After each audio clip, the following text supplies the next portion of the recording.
الحمد لله والصلاة والسلام على رسول الله وعلى آله وصحبه ولا ثم ما بعد. بإذن الله تعالى we'll answer a few questions from the questions of the brothers that come to us. So one question is regarding performing wudu and or performing ghusl, obligatory ghusl, taking an obligatory bath. Does it suffice for performing wudu, or does the person have to perform wudu afterwards? So we say in regards to that, وَبِاللَّهِ التَّوْفِيقِ, that the people of knowledge, they say that performing obligatory ghusl, and we're talking about the obligatory ghusl, not the recommended ghusl. Some forms of taking a bath are recommended and some are obligatory. So the performance of taking an obligatory bath, legislative bath, suffices for performing wudu. It suffices for performing wudu, and it removes both states of impurities, the major and the minor states of impurities. And so the person does not need to make wudu or to perform wudu, ablution, after performing ghusl. And this is of course, as part of taking the obligatory bath, that the person should rinse his mouth and nose. A person should rinse his mouth and nose. And this is also a part of taking an obligatory bath anyways. So, na'am, barakallah fikum. And some of the people of knowledge, they mention as a condition that one does not touch his private parts after performing ghusl. So if one performs ghusl and completes performing ghusl, then he would have removed both the major and the minor states of impurity. However, some of the people of knowledge, they say that he should not touch his private parts, because according to some of the people of knowledge, and this without a doubt is a strong opinion, it is a strong opinion that touching one's private parts nullifies his wudu, and he needs to perform wudu afterwards.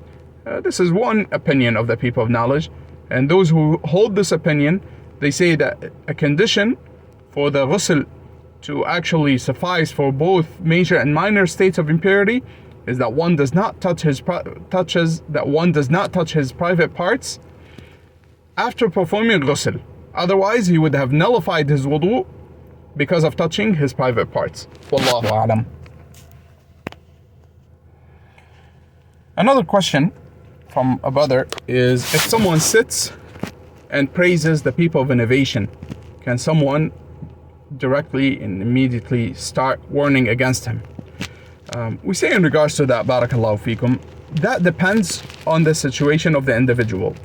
If we are talking about an individual who is from the common folk, someone who is not a caller, someone who does not say that he is calling to Allah subhanahu wa ta'ala, someone who does not have classes and da'wah, and he call to Allah subhanahu wa ta'ala, or that he is that he advises the people and teaches the people their religion, and rather he is a common person.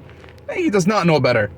Not a student of knowledge, not someone with knowledge, but rather he does not know better. So he goes and sits with the people, and he sits with perhaps with some of the people of innovation. Then in this case, we should not warn against him, and rather we should warn him. We should advise him and warn him with wisdom and with kindness, showing him mercy, telling him that we want good for him, and that his sitting with the people of innovation is going to harm him in his religion, and we should teach him Tawheed Allah subhanahu wa ta'ala, and the way of the Messenger sallallahu alayhi wasallam, and the way of the Sahaba radiyallahu anhum, and we should warn him against everything that goes in opposition to that. Now, whereas if the person is a caller, he claims that he makes da'wah and he calls to Allah subhanahu wa ta'ala and he has classes and the likes, but then he goes and sits with the people of innovation, then in this case, barakallahu fikum, if we are able to advise him, we should advise him and we should talk to him if we are able to get a hold of him. And if we are not, then the people of knowledge, in this case, they usually warn against the person who goes and sits with the people of innovation and he praises the people of innovation, because the caller to Allah subhanahu wa ta'ala, it is upon him to know the situation of the people he sits with. And also, barakallahu fikum, this is in regards to sitting with people of innovation who are not common folk again. And it depends on the meaning of sitting with them. Meaning that if it so happened that they met somewhere and there wasn't a prior agreement or anything of the like, na'am. So in this case, barakallahu fikum, there's no doubt. If it is that they just so happened, بتقدير الله سبحانه وتعالى, that they came across each other and they discussed something, and especially if we see them that they're sitting, do we know what they're sitting to talk about? What are they talking about? Why is he sitting with them? طيب.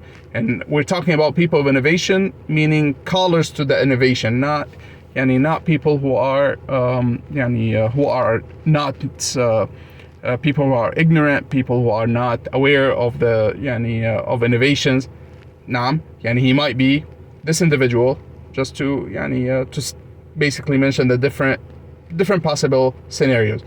We know someone who's a caller to Allah subhanahu wa ta'ala and is sitting with a person of innovation, and we know that this person has innovations in him. However, this person of innovation is not someone who makes a call to those innovations. So he has innovations, he follows innovations, and he falls into innovations, and perhaps he is upon false aqa'id and whatever it is. However, he does not call the people to those innovations, and rather he is ignorant and he does those innovations out of ignorance. In this case, no, we do not warn against this scholar who is sitting with them. Perhaps he is sitting with them to advise them.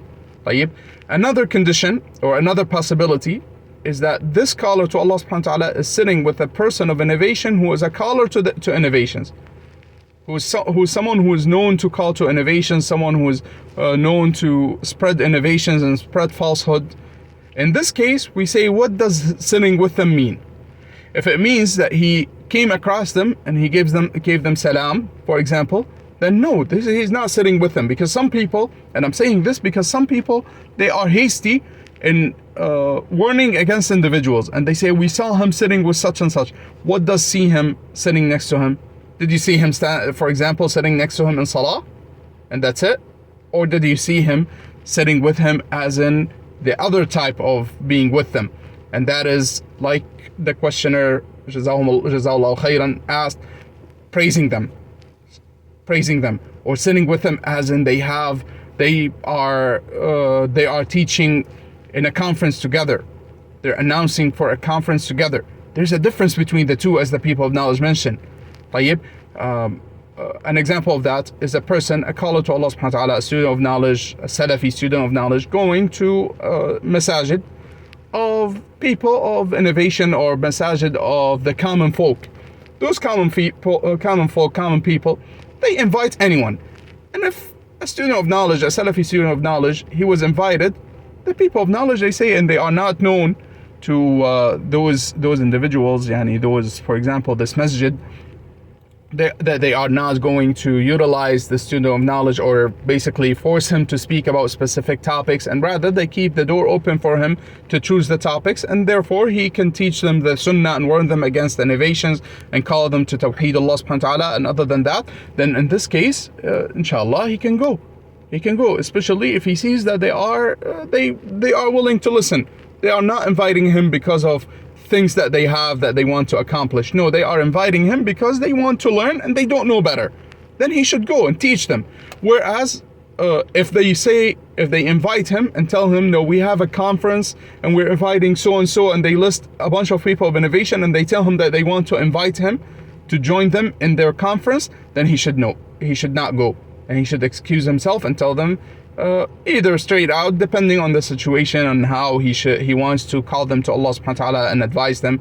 Either if they are, either he straight out tells them, I don't sit with those individuals, or he should delay it and tell them, maybe another time.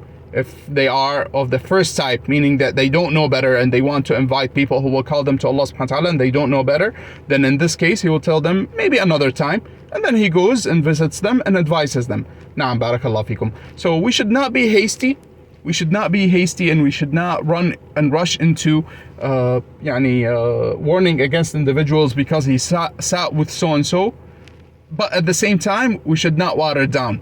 We should not water down the religion, meaning if someone is calling to Allah subhanahu wa ta'ala, or is claiming to call to Allah subhanahu wa ta'ala, he is a caller, and he has da'wah, and he has classes, and he has other things, طيب, and then when the opportunity comes, you find him praising the people of bid'ah, and going and joining them in their conferences and in their in their gatherings. And when you ask about him, where is he, you find that he is always with the people of innovation, he's always with the people of falsehood. Then this individual, there's no doubt that he should be warned against. If we are able to advise him, we should advise him. And this is a different matter. Advising him and warning against him are two different things. In this case, we advise him, for himself, because we want that which is good for him. Just like we want good for everybody. We want the people to be upon the sunnah of the Messenger sallallahu alaihi wasallam and not fall into innovations. However, we warn against him because we want good for the people, for those who listen to him. Na'am, barakallahu feekum. And inshallah, this is a lengthy matter, but this is in summary, barakallahu feekum, in regards to how do we deal with this. Another question from one of the brothers is regarding women putting henna, henna on their hands. What is the ruling of that, or is this considered from a form of beauty? This is barakallahu fikum from the people of knowledge. They mention regarding that is that there is a doubt in regards to this is referring barakallahu fikum to the story when a woman handed something to the Messenger sallallahu alaihi wasallam, and he said we couldn't recognize if this is the hand of a man or a woman. You should put some henna on your hand. This is barakallahu fikum. Now, this is something that the people of knowledge, they differed in regards to it. First of all, of whether it is recommended for the women to, some of the people of knowledge, they say that it is recommended for the women to have henna, to have henna on their hands. That it is recommended. Others from the people of knowledge actually went to the extent of saying that it is obligatory to make it and that it is from the things that women should be different in regards to the men, with that the women, they wear henna on their, and they put henna on their fingernails. Barakallahu feekum. So this is one thing that the people of knowledge differed in regards to. And also some of the people of knowledge, they say that this is from the beauty that is permissible to show, meaning that it is permissible for the women for their hands to be visible with henna on. However, the stronger opinion is that the women should hide their hands, and should hide their beauty. And the henna and the hands in general, with the henna on them is a type of beauty that should be hidden. And if it becomes visible, such as if there was a need for the woman to show her hand, such as, for example, she's trying to hand something or grab something and she's not able to, if she's hiding her hands and her hands show with henna on them, the people of knowledge, many of the people of knowledge, they say there is no harm. And this is إِلَّا مَا ظَهَرَ مِنْهَا, except that which becomes apparent from it, meaning from the beauty of the women. Some of them, they say that it is the outside of the clothes, meaning her clothes. Some of them, they say if things of this nature, things that appear without the woman intentionally showing certain parts of her body, for example.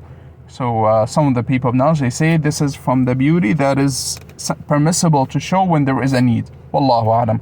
وصلى الله وسلم وبارك على نبينا محمد وعلى آله وصحبه أجمعين. سبحانك اللهم وبحمدك أشهد أن لا إله إلا أنت أستغفرك وأتوب إليك.